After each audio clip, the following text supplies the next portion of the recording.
Daniel, the doctor told me everything. So you have been impotent since you were 20. You knew.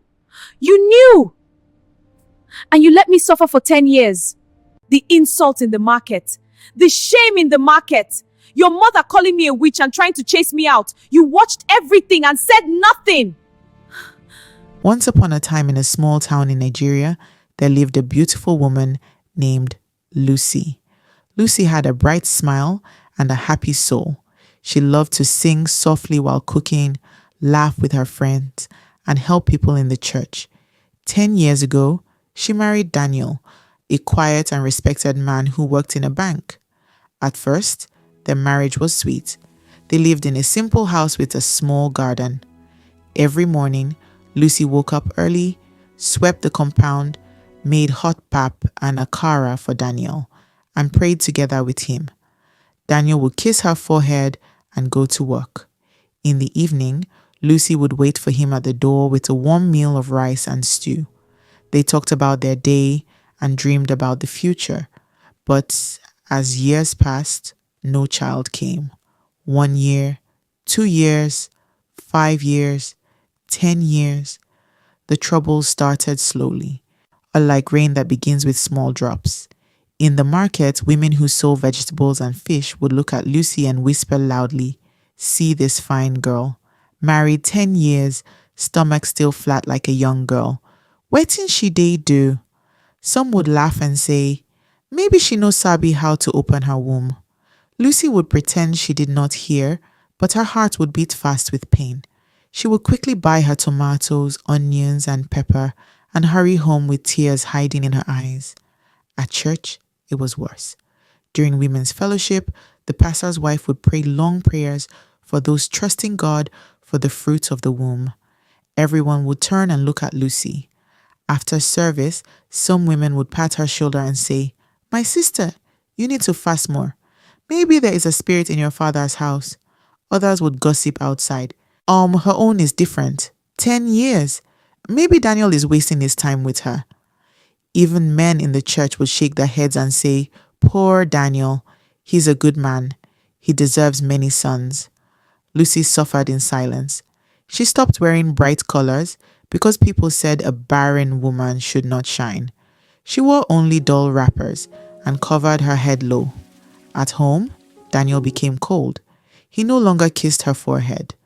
When she tried to talk to him at night, he would turn his back and say, "Lucy, sleep. I am tired." The worst pain came from Daniel's mother, Mama Daniel. She was a strong woman with a sharp tongue. She moved into their house and made life hard for Lucy.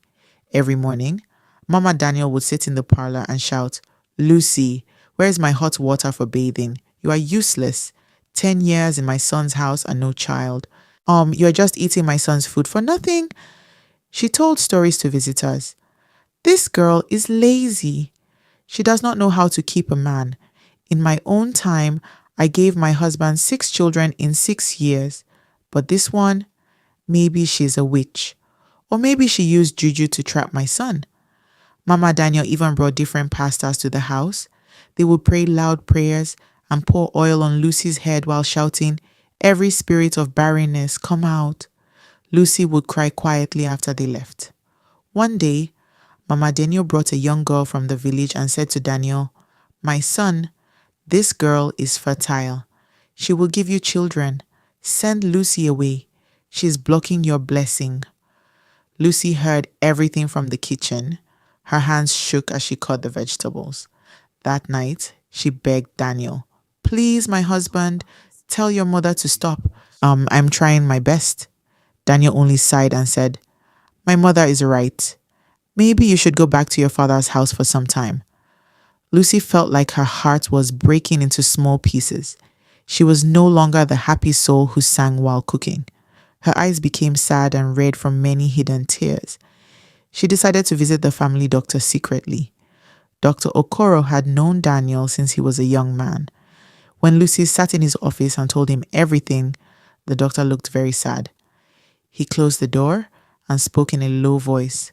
"Lucy, my daughter, I have carried this secret for many years. Daniel is impotent. He has been like this since he was 20 years old. He cannot give any woman a child. He begged me never to tell anyone because he did not want the community to laugh at him. He married you hoping a miracle would happen. Oh, but there is no miracle. Lucy sat like a stone. Her beautiful face became pale.